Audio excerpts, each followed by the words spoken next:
खूपच कौतुक झालंय आज एका मुलीचं. त्यापेक्षा घरातलं वातावरण खूप छान होतं याचा जास्त आनंद झालाय मला.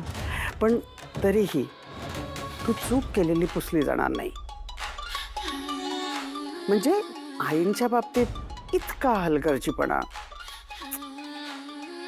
घरातलं ना कोणीही विसरू शकणार नाही हे. मी सुद्धा नाही विसरणार, कधीच नाही. आणि या घरात परत ती चूक होणार नाही याची गॅरंटी मी देते तुम्हाला. छान आहे तुझा कॉन्फिडन्स, पण काय तेवढ्यानी भागत नाही ना. हे राजवाड्यांचं घर आहे आणि राजवाड्यांचं घर चालवायला एक धमक लागते. सॉरी, पण तुझा असा गैरसमज झालाय की तुझ्यात ती धमक आहे. पण मी गेली 25 वर्ष हे घर सांभाळते आणि तुला येऊन काही महिने झाले असतील. कसं आहे, आमच्या घराण्याचे दागिने हे सगळे आता तुला मिळाले आहेत, त्यामुळे सगळ्या जबाबदाऱ्या तुला मिळाल्या आहेत. तू या घरची मालकीण झाली आहेस असं तुला वाटत असेल, पण तसं नाहीये. कसं आहे की ह्या राजवाड्यांच्या घरातली सगळी नाती कोळून पेले मी, हे विसरू नकोस. नाही विसरणार काकू. आणि thank you so much for the reminder. पण काकू अहो, नात्यांची वीण ही काळाने नाही, मनातल्या जिव्हाळ्याने घट्ट होते ना.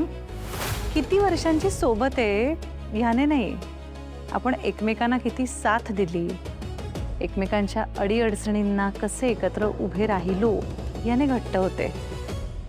आता नातं किती वर्ष जुनं आहे याने नाही, पण त्या नात्यातला ताजेपणा अजून टिकून आहे का, आपण एकमेकांच्या बरोबरीने खरंच उभे राहतोय ना, या सगळ्यांनी ती जास्त घट्ट होते. बाकी तुमच्याकडून तर शिकत राहीनच मी. राजवाड्यांची सून झाली आहे ना आता, शिकेन.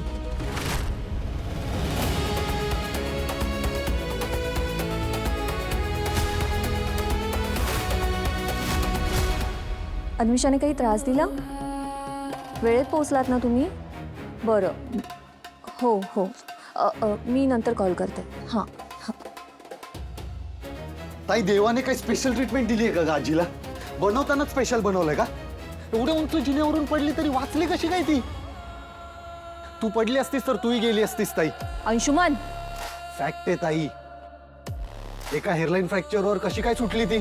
डॉक्टर म्हणाले ना मिरॅकल आहे. मिरॅकल नाही, आपलं बॅड लक आहे.